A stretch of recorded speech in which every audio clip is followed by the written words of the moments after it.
Hey all, welcome back to the channel yet again, and today we're going to take a little trip in time when we discuss the Transformers 1986 movie theater experience that recently has kind of been making the rounds here in Canada, at least in my neck of the woods. I managed to catch the show on October 4th, and it was a little bit more than met the eye, pardon the pun. Stick around. We're going to cover everything in the latest GotBot True review.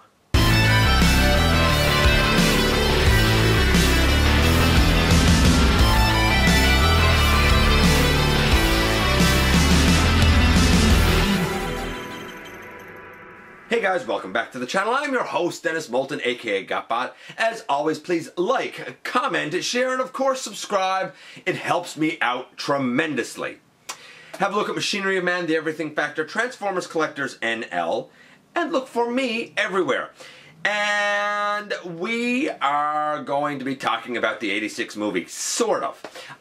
This isn't really a movie review. I've talked about that before, kind of, when I looked at getting the Blu-ray. This was a different sort of thing. This was a theater experience, and I found it kind of interesting because when the listing went up for this movie to be shown again in theater, it said that it was going to have a running time of 1 hour and 40 minutes, and I found that strange because I'm almost certain that the original running time was 86 minutes, which would be 1 hour and 26 minutes. So what's filling up the other 14 minutes, man? Well, I would soon find out. You see, upon approaching the theater, once you got there, and first of all, we have two theaters. One that's more new and modern, and one that is old, man. And this was shown in the old theater. It is definitely the sort of theater that it would have been in 1986 for sure and certain. In fact, the theater was probably kind of new then. Nevertheless, it was a very fitting environment. And outside of the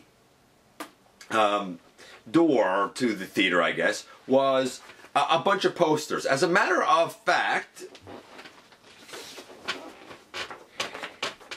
this is my copy of it, and it's basically the kind of redone art that we have seen on the cover of the Blu-ray set. And, it has Optimus with the Matrix, and it has, I guess it's Hot Rod. I guess he's not Rodimus yet. We have Starscream and Megatron, and who else is on this? Soundwave. I'm guessing some of the Constructicons back here. Shrapnel, or Shrapnel, whichever name you know him by. I know him as Shrapnel. Kickback and Shockwave. And on the other side we have Galvatron and the Sweeps, and there's probably a Cyclonus in there somewhere. It's kind of interesting too because Shockwave has like one short line in the film. One short line. But nevertheless, you could get these, so like it's nice artwork anyway, so it's kind of cool to have this as part of the experience. But that's not all that was included as part of the experience. Before the film began, we had what was sort of like a interview segment, I don't know, on set maybe, with Haley Steinfeld, I think that's her name, I hope that's her name, and John Cena, and Travis Knight talking about the upcoming Bumblebee movie. And then we had a Bumblebee movie sneak peek. But it was really stuff we've just seen before. It was the scene in the garage with Charlie, and the scene runs maybe 60 seconds, and it's where Bumblebee is given his name. The thing I found hilarious there is, she says to him, and when she puts her hands up, and I think we've all seen this by now, she says, "I'm not going to hurt you." I always find that hilarious. Like, please, little girl, you are not going to hurt this huge robot that has blasters. I'm just saying. Just saying. I didn't buy that she had the capability to hurt him anyway. Seemed a little bit ridiculous. Maybe that should have been edited. After that little featurette, we get to the main film, and it's funny. As a kid, I can remember Season 1, Season 2, and eventually Season 3. Though I feel like that there was a bit of a disconnect and a delay between Season 2 and Season 3. I guess just the passage of time as a child. And I heard rumors, don't ask me how, because when I was a kid, not to date myself, there was no internet. I mean, it just didn't really exist. So I'm not sure how I heard the rumors, but I did nevertheless. And I heard a rumor that there was a Transformers movie. And I've sort of talked about this, I think, before. I had no real idea what it was until I saw it at a local video store where I could rent it on tape. Okay, I've dated myself a lot there because, you know, let's be honest, video store, renting movies, tapes? What has the world become? Nevertheless, I can recall seeing the movie there and being blown away that this thing actually existed. And when I watched it, I understood what happened between season 2 and season 3. Because I remember when the season 3 premiered, I was like, it's cool, but like, I don't know anybody here. Who's this Galvatron? What is Rodimus Prime? Ultra Magnus kind of reminds me of Optimus, but like, it's not Optimus.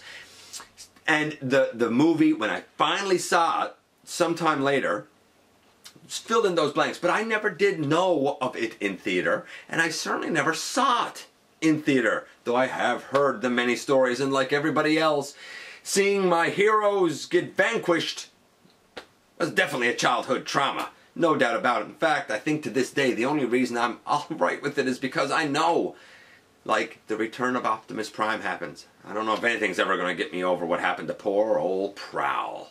I went to this event with 2 people, a friend of mine and Starscream fiance. Yes, you heard that right. Formerly Starscream Girlfriend, like I said. We're kind of talking about, you know, how things change in time.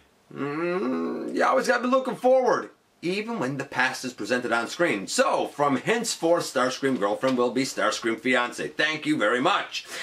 And the friend that we went with stated that this was the most people he had ever seen in one of these theaters, because not a lot of people frequent the older theater.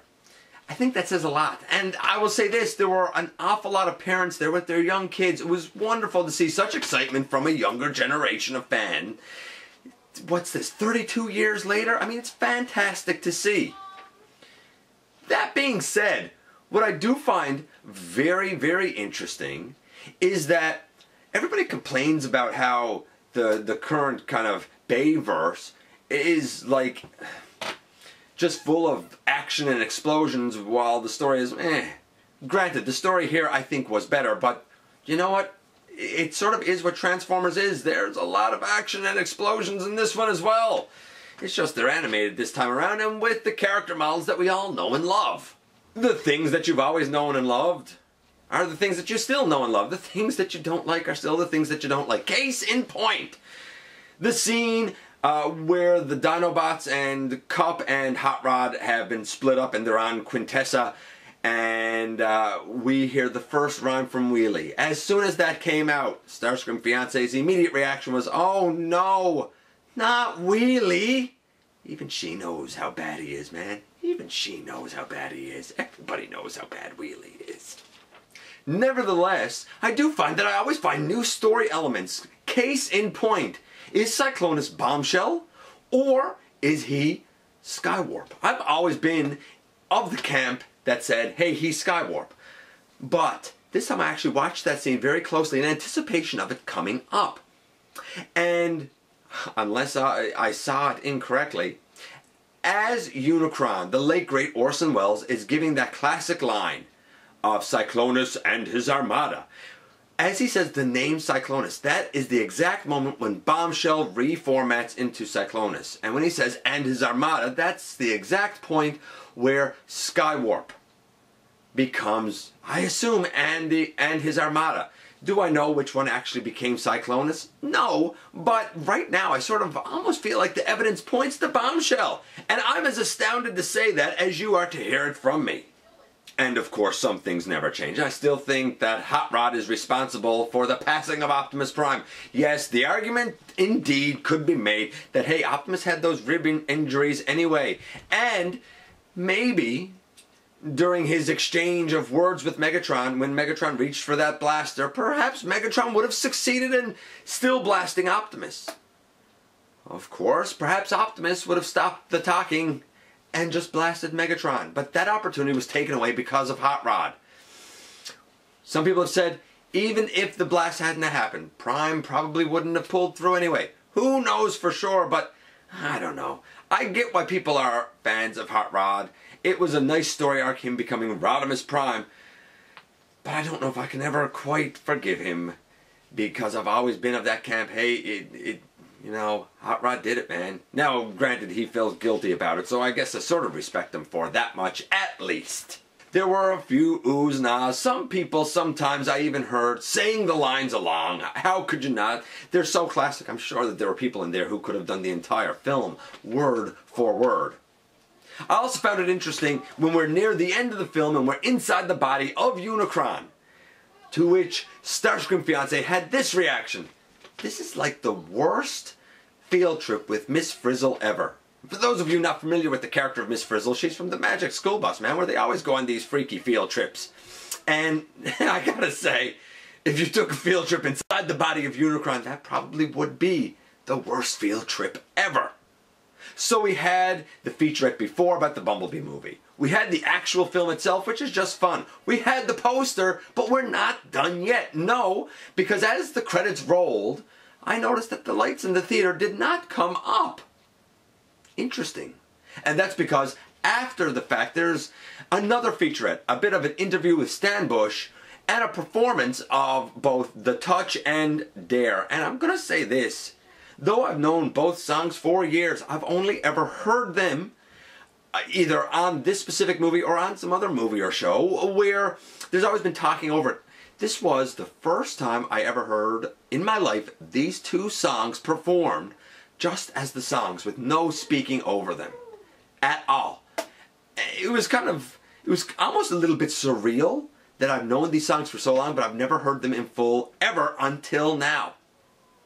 And that is what capped off the entire experience. It felt more like sort of a fan experience than, hey, just going to see a movie at the theater. It's not that it was anything, I guess, super special, but there was enough sort of fun little added parts, if you're a big fan, that, hey, you know what? It's nice to have those little nods. As far as an experience goes, certainly around here at least, I thought it was fun. I would give it a solid, fan of me wants to say 10. But, a solid 9, I guess. It is definitely one of those films that, hey, is to be experienced in theater if you get the opportunity in your neck of the woods. It is a good time. I'm glad that I did it because I was on the fence for a long time, but I don't regret it for 1 second. Anyway, that's it. That was my fan experience at the 86 movie being shown now in 2018, and I thoroughly enjoyed myself. What can I say? Thanks for dropping by. Thanks for giving me some of your extremely valuable time. You know by now how appreciated it is. Again, I'm going to say, please hit that subscribe button, stick around, have some fun with us, and I very much look forward to the next time that you and I get together to have another visit right here inside the videos.